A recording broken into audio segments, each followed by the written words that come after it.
Her book is titled Ally Parenting, a non-adversarial approach to transform conflict into cooperation. Hi, Cynthia. Welcome to the podcast. Good to be here. Yeah. Will you share a little bit more about your journey of doing what you do? Right. I think people ask that about parent educators because it's not like you go in and get a degree in it. We kind of find our way there. Mm-hmm. And I think mine started when I was a teenager and I just had a really difficult time with my mother and I didn't feel heard. I didn't feel valued and I didn't really feel loved by her. So I think this seed was planted there. But then I went on and I got a degree in psychology, child psychology. And then I went on and I was a teacher. However, it was like that teaching elementary school was lovely, but there was something inside of me. Like I really have this mission that I want to help create world peace. And it's a big, it's a big mission. But it's like what I want to do is help create humanistic families and my own. And so when I started doing parent education, I had a daughter. And it was around when she was around 5 years old. And I started getting training. And just from there, I started working with parents. And I realized that I had a real ability to, because of my background, psychology, to really understand what the foundation of the problem is to help parents change. And then I had to change a lot because I didn't have role models from my mother, right? How to listen and how to support. And so I did a lot of my own personal growth. And so I've been loving doing this for about 26 years now, helping families. Yay. And I love what you said about world peace because every time something, we see something on the news and adults around the world getting into mischief, all I can think about is, man, if that person only had a healthy sense of belonging and a healthy sense of mattering, the world would be so much more peaceful and cooperative. So thank you for your work.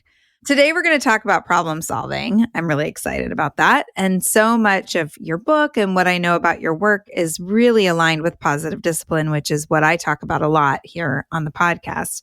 Can you start a bit by sharing, and you kind of touched on it a little bit, but what is it that you believe about behavior and parenting? What's your foundation? And I know you've done a positive discipline training, but what else? What else has helped you? When I hearing this question, one of the first thing that comes to my mind is if parents can see parenting as an opportunity for personal growth.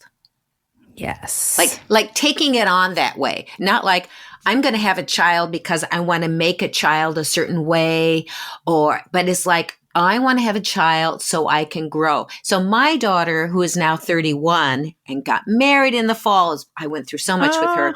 Yes, it was wonderful to get to that point. Is as long as I started looking at it is what do I need to do differently? And what I find parents have, they're having a challenge now with realizing that they are the authority because there's this, for centuries, there was this hard power approach. And so I really talk about a soft power approach. So parents get confused and they go, oh, I don't want to be harsh. I don't want to be mean. I don't want to. And so what happens is they don't want to be hard power. So they often give up power because they don't know how to replace it with soft power, which is positive discipline, right? Totally. Positive discipline is all about still having your authority and your power, doing it in a way that is respectful. And I think for parents to think about how do I lead my child to get their needs met in a positive way rather than how do I control them. So I think if parents, that's what I think about is parenting. And I think that's kind of the foundation of all the work that I do with parents. How do we, and what is our language?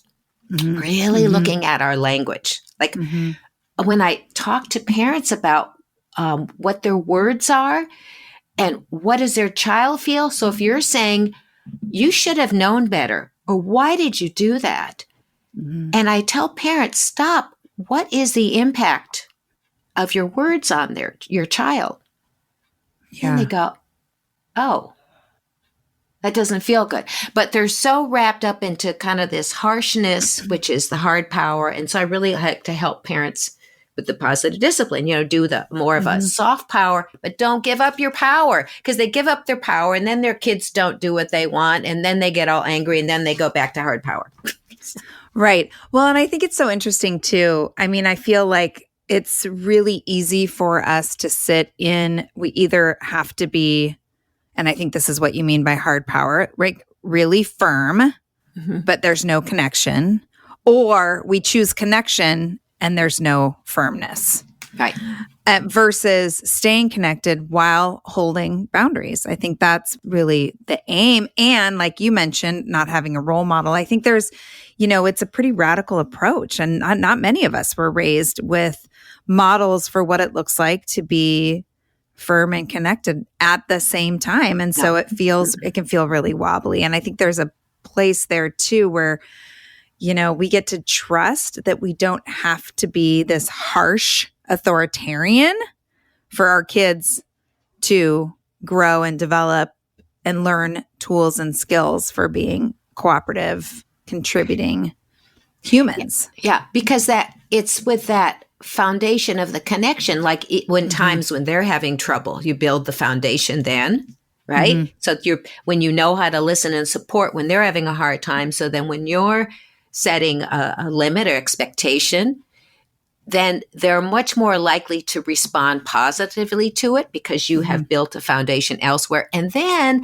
when you realize that even when you set a limit, like, okay, it's time to turn in the cell phone, we're going to charge it now. And if they complain, if parents learn that, you just restate the limit, or you don't get engaged and you watch your own triggers, emotional triggers, right? Like, oh my gosh, they're not listening to me. They should. And you don't get into then putting them down, then you can keep the relationship and still set the limit. Yeah. Yeah. I think it's always so funny to expect that they're not going to complain.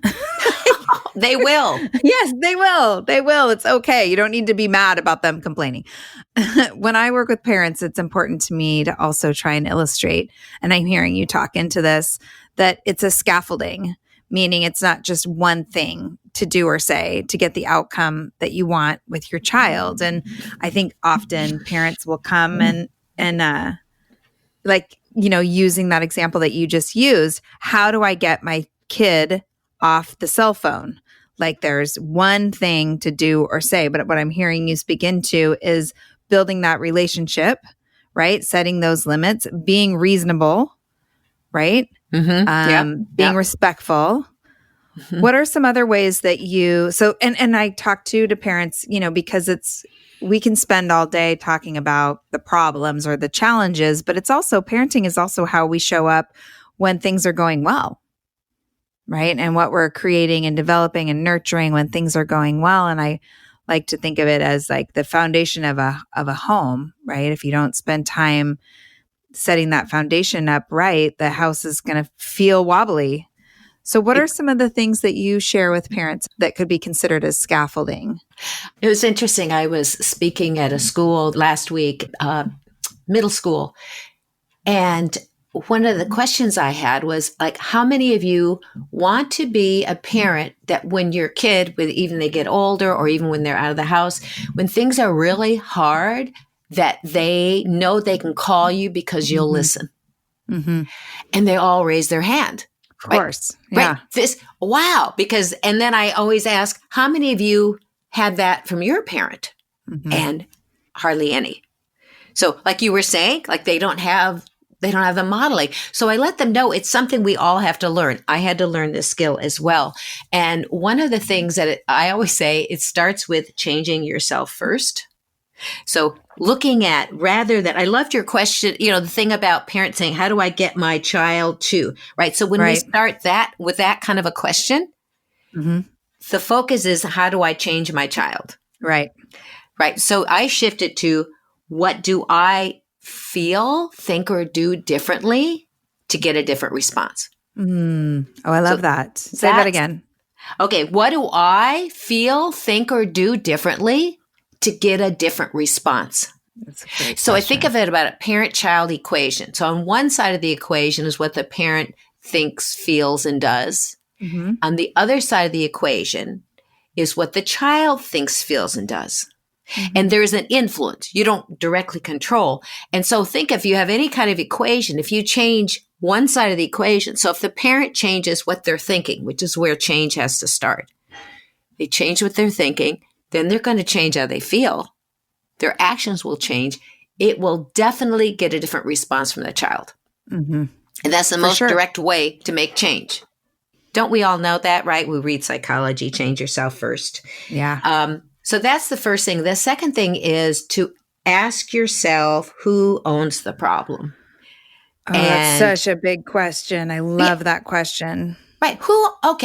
This issue, who owns the problem? And so I really learned from active parenting, another program that I studied with, about kind of 3 roles, and I put the names to them. You're either a director, a collaborator, or a supporter, depending on whose problem this is to solve. So let's say if you want to get out of the house in the morning, that's a big problem for a lot of people, without nagging and yelling. Yes, it is.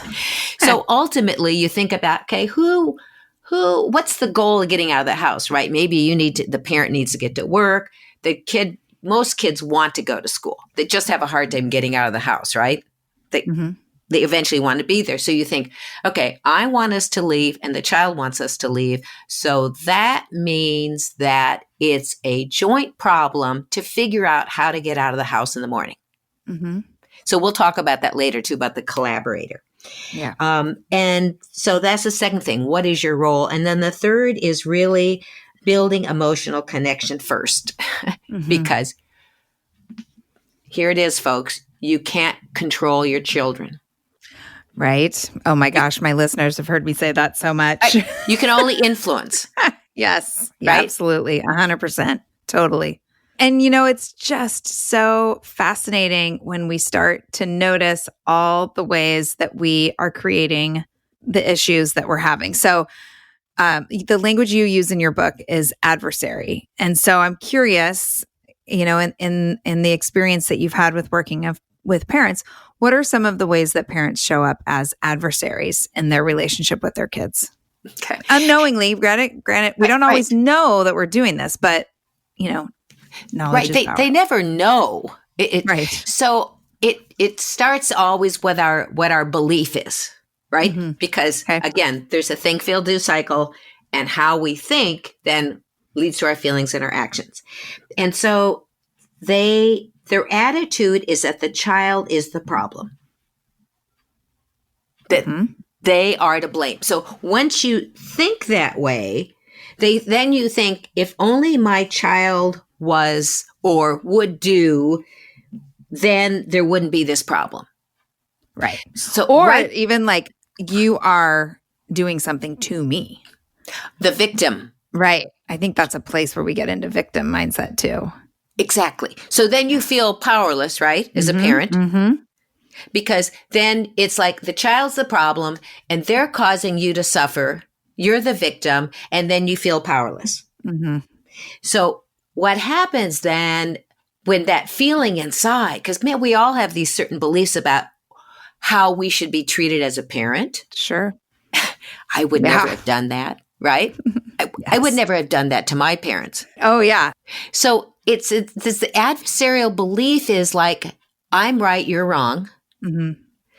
You should do what I say. So all of those beliefs that you have, that maybe as an aware parent, that, I shouldn't have them. However, it's important to really sit down and evaluate, what is it that's triggering me? What is it that I'm thinking? Why am I keep thinking that they're the problem? So if they're the problem, then that leads us to then trying to control them. And what has been out throughout time is the way of controlling is what? Shaming, humiliating, making people feel bad. Yep. Threatening.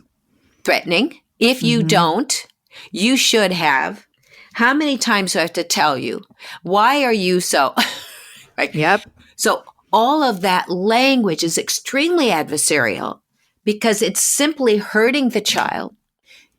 then if a person feels hurt, if they're trying to protect themselves, which is one of the 5 goals that we have is protection, the way to negatively protect oneself is through revenge.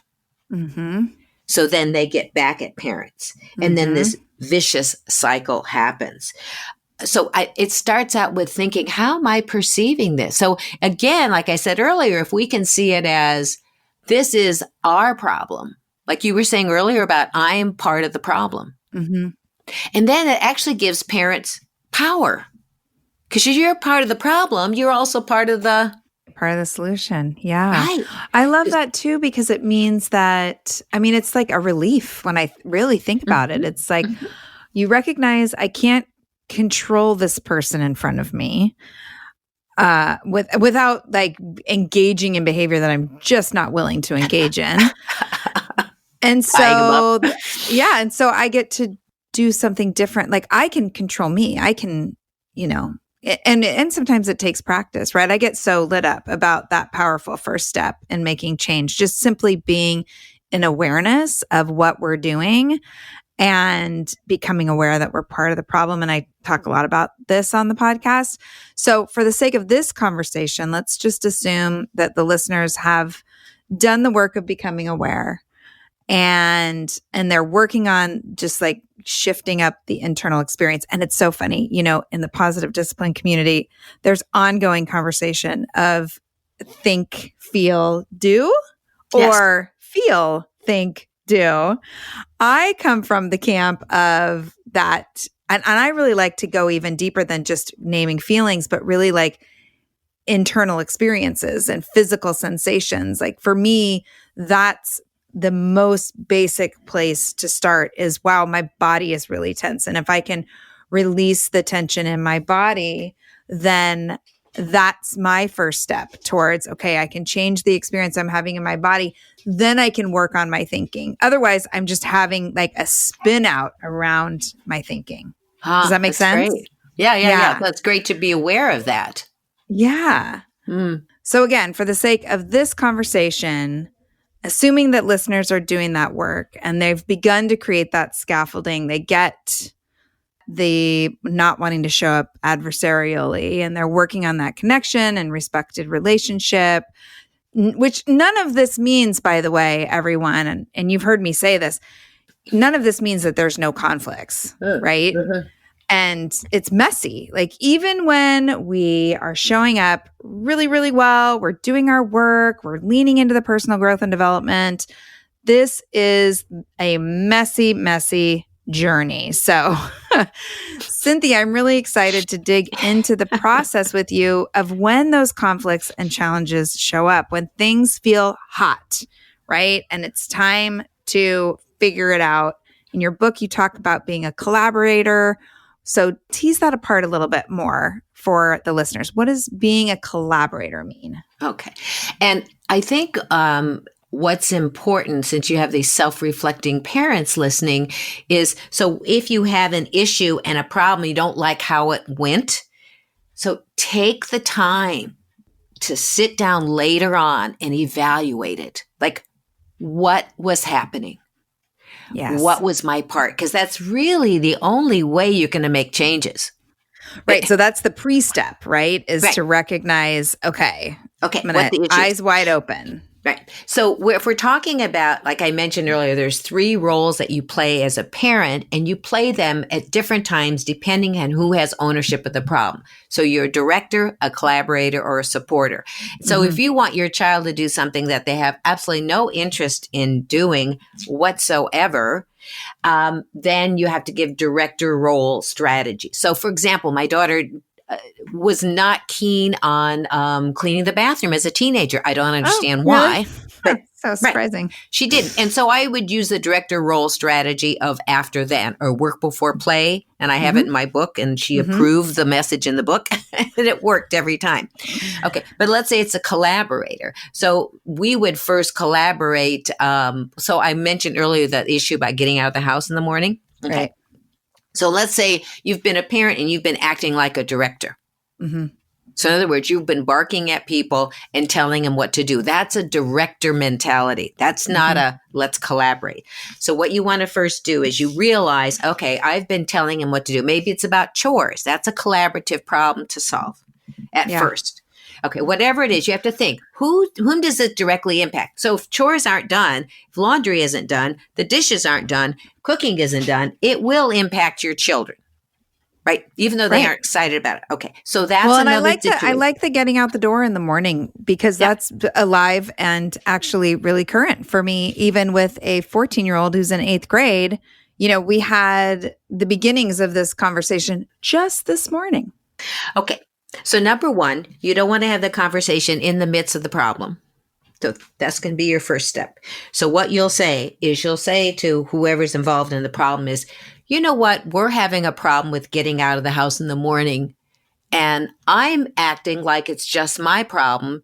And I think I'm acting in ways you probably don't like. Is that true? Well, I love that. Ownership and transparency. Right. You need to say that. You say, okay, so because I'm acting this way, we're going to meet together and we're going to go through a problem solving process to come up with a better plan. Because my plan of barking at you is not working and it makes you feel bad. Okay. So you first present it that way. All right. And then you bring everybody together. And the first step on the 5-step is stop blocking communication. So that's a whole process of learning about when one of your kids is talking, there are communication blocks you can be saying that's shutting them down. They might feel like you're interrogating them. Let's say they say something like, okay, you're sitting down together. You're at another time, not in the morning. And you're going to say, okay, we have to come up with a better solution because right now this isn't working. And let's say you're saying, okay, let's each go around and say what we feel about what's happening in the morning. What is each person feeling about it? So let's say your daughter says, what might be some complaint she might have about you?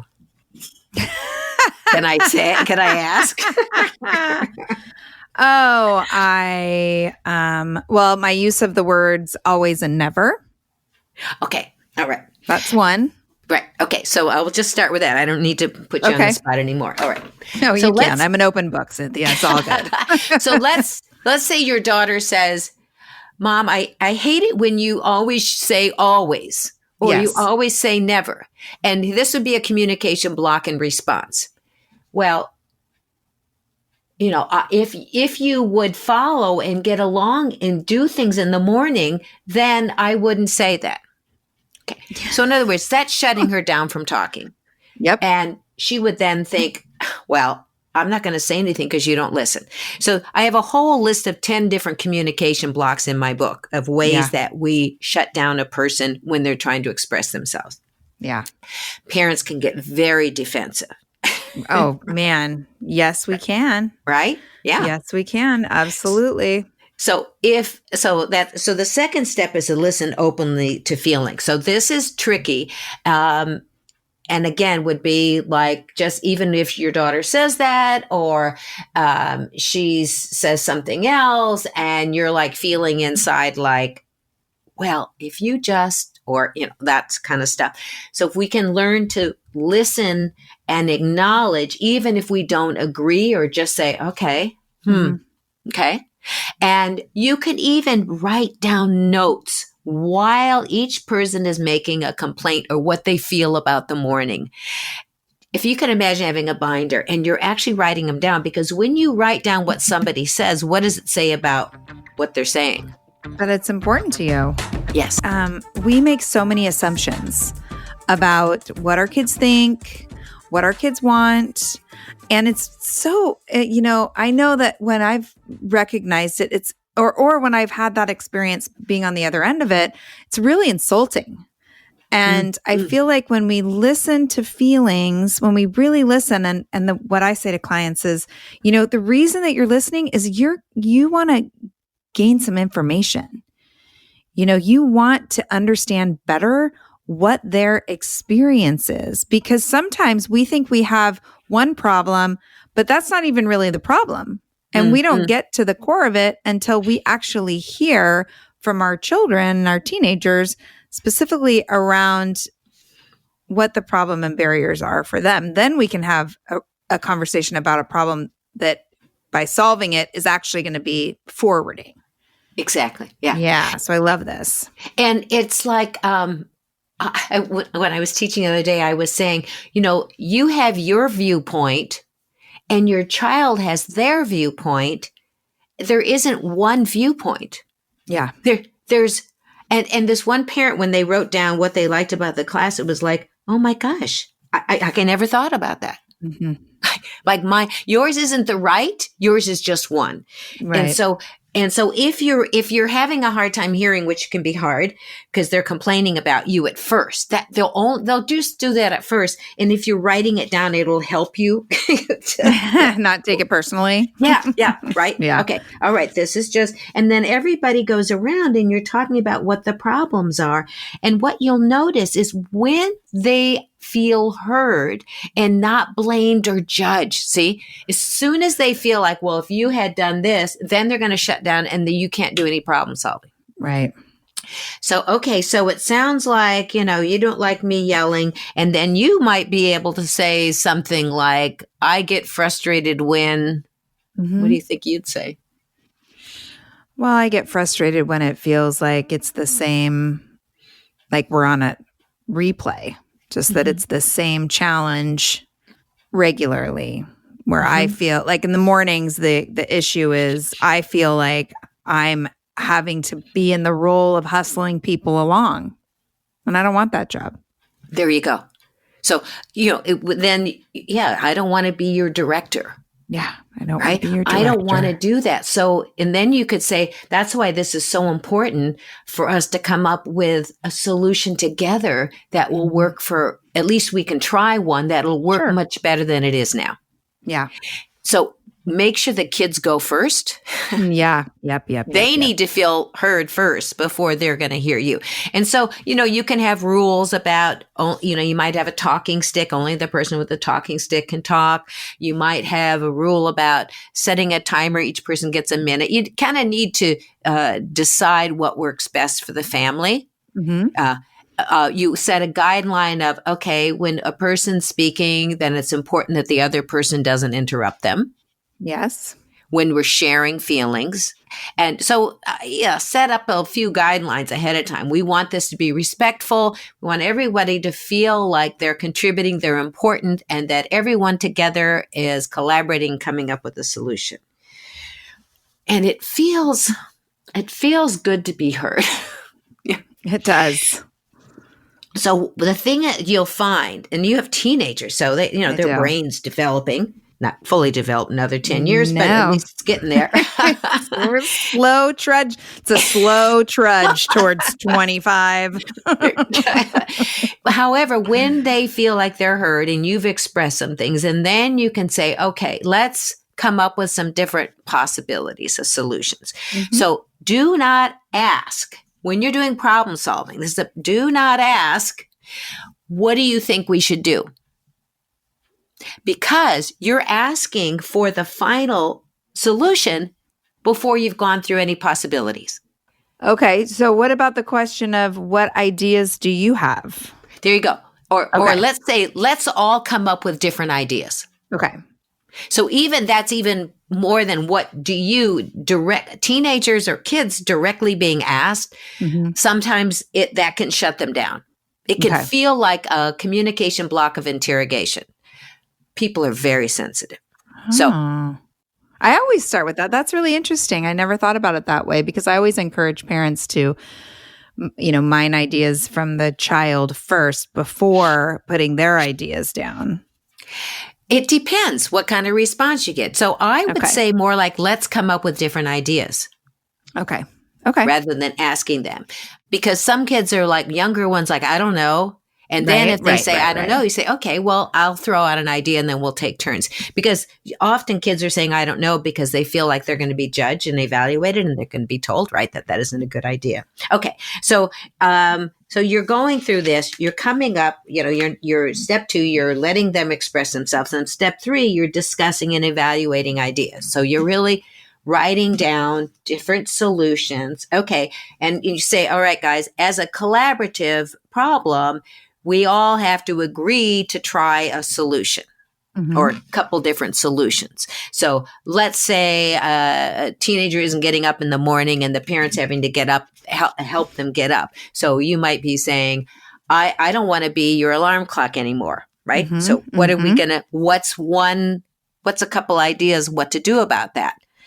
And so teenager might say, okay, and let's say you say, I don't want your cell phone, right? Because maybe they're going to say, I can use my cell phone to get myself up. And you might say, no, we're not having cell phones in the room. What would be another way you can get yourself up? Okay. So come up with different possibilities, different solutions. And the step 4 is to make a plan together. Now, it's really important to know that to state it as this is the plan we're going to try first. Yes. Love that. I love that. And I want to make sure listeners heard that, right? And we'll say, let's try this for a week and see how it goes. That's one of the things that we say that I offer parents as well. But I'm hearing it like, I think often we make a plan or a contract and it's like, okay, this is how it's going to be now forever. Exactly. I mean, there's a lot of people got married and divorced, right? It's like they made a plan. They signed a contract. Didn't really work out. It didn't really work out. Okay. And I think for kids to learn that in life, that we, from the best of our ability right now, we're going to make a decision and we're going to see how it goes. So yes, I suggest you can say a week, whatever you feel in your family. So let's say, if you feel like this is not going to work and you don't want to wait a week, you might say, let's try this for 3 days, whatever you feel would fit or your comfort level is. Because so you come up with a plan, write it down. Now, I feel like there's 2 parts to collaborative problem solving. The one part is to actually sit there and make a plan. That's the easy part. The hard part is following through. Okay.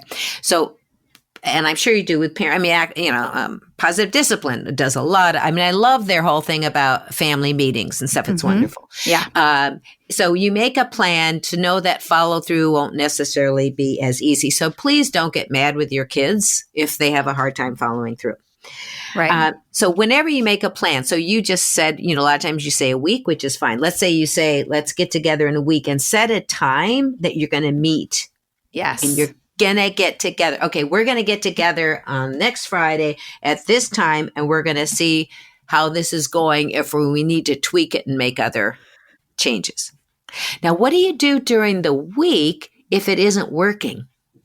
What are your thoughts on that? Well, it's what we do is, hey, we recognize if there's a deadline or a timeline or we're in the moment. It sounds like, hey, what did we agree to about the mornings? And then you just get to become a broken record. What was our agreement? And we get to let go of their eye roll and foot stomping. And then eventually, there they are. Fine. Okay. Right. Yeah, I'll do it.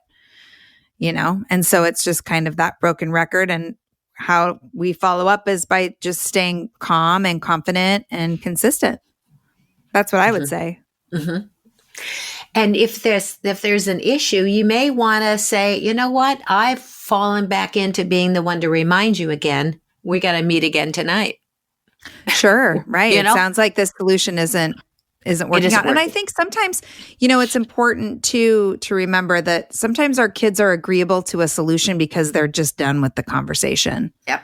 And so when it is a follow-up, when they're not following through, often that could be part of it too, and to just acknowledge, or, for someone like me, coming into this work was challenging. It was hard for me to let go of control. It still is challenging for me to let go of control, but my kids always show me when I've created the solution versus if it's been co-created. Because if I've created it, it never is useful.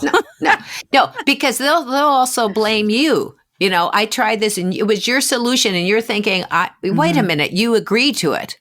Yeah. So if it comes from them, it works out much better. So again, you can say, I'm falling back into this role of reminding you, and this is not what I want to do.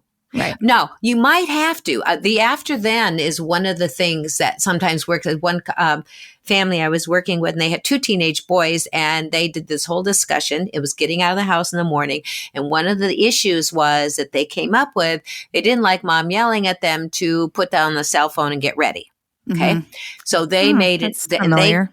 Right. So they made an agreement that they couldn't use a cell phone until they had gotten all ready and the dog had been fed. Okay.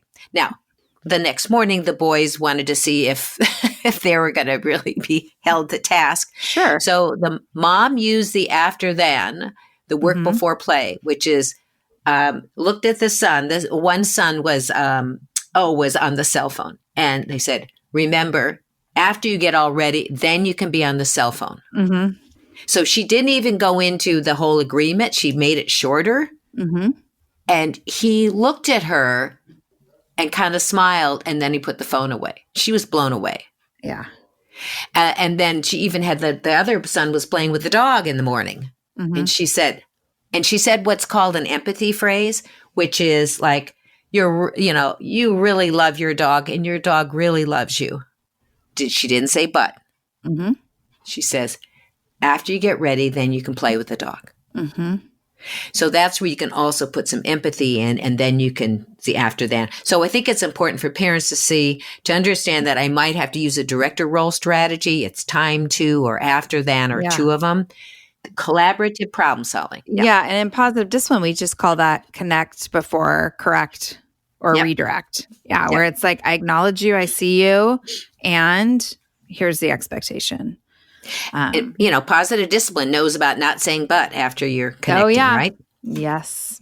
But just erases everything you say beforehand. It says what I'm saying, what I want is more important than the connection. Absolutely. Oh, that is so helpful. Thank you. So in the context, this is my final question for you, Cynthia. And I know you're a listener of the podcast, so you probably know what's coming. In the context of ally parenting, which is the name of your book, what does joyful courage mean to you? What's interesting with this question, what came up for me is I find parenting, especially teens and young adults, scary. Because my daughter was bullied, and there was because of that, she had all these girls turned against her, and she was traumatized for many, many, many years, many years. And so she did a lot of challenging, risky behavior. And so I had to feel a lot of fear. And for me to feel that fear and to realize that that's fear for now, and then for me to put that fear aside, because to be able to look through my child's current scary behavior, to look at her potential instead of the actions at that moment, what she was doing, because to believe in her that right now she's doing these things because of her lack of belief in herself. And I think having that feeling about her made her always be able to call me when things were really rough, and they got pretty darn scary. Yeah. But because of that I see as my courage, to have that courage and still find joy amongst the fear, to not make that everything what I was feeling, to still find the joy and love with her, which made it so she could talk to me and connect with me. And starting probably her late 20s, she kind of got it all together. Oh, thank you for sharing that. I just completed a mini summit around adolescent mental health, and I feel like your response fits so nicely in, regardless if it's that, risky behavior because of bullying or just finding ourselves in a mental health conversation and our kids, like being able to recognize the fear and set it aside so that we can really be there for our kids. And also what I heard you say too, like right now is not forever. Yeah. Yep. So thank you. Thank you for that. There was the one scary time she was in San Luis Obispo. We were driving away, and she was with this guy who was clinging on to her, and I did not know if I'd ever see my daughter again. So scary. I know fear. Yep. And now I'm joyful. Yay. Yay, she's married. She's over married 30, to a wonderful guy, a guy that's stable Great. and steady, and she's gone up and down her whole life, but he was just kind of there waiting somehow. Oh, that's so great. Thank you for sharing. I think it's really important for parent educators, because there's no like, do this and everything will be magical, right? I mean, it's my daughter was, she was sneaking out at night. Oh my God. She told me things later in life. Oh, Mom, I used to do this. You didn't know. Oh, man. When the door was closed, I'm thinking, always keep your, and she said, the only way you could have kept me in is if you had an alarm on the door, so man. I went through a lot of stuff with my daughter. Well, where can listeners find more about you and follow your work? Great. So I think the best place is my website, and it's Bridges, 2, understanding.com, because, I love to be a resource for people, and they can find out about my book and my speaking and my coaching and my online classes at Bridges, 2, understanding.com. Awesome. Are you on social media? I am. I'm on Facebook, LinkedIn. Oh, my social media person just started Instagram, so I think I'm great. Welcome to Instagram. Cool. I know, right? Great. Well, I'll make sure that all those links are in the show notes for you all listeners so that it's easy to find Cynthia. Thank you so much for coming on and spending time with me today. Oh, this has been a pleasure. I've enjoyed it so much. Thanks for inviting me.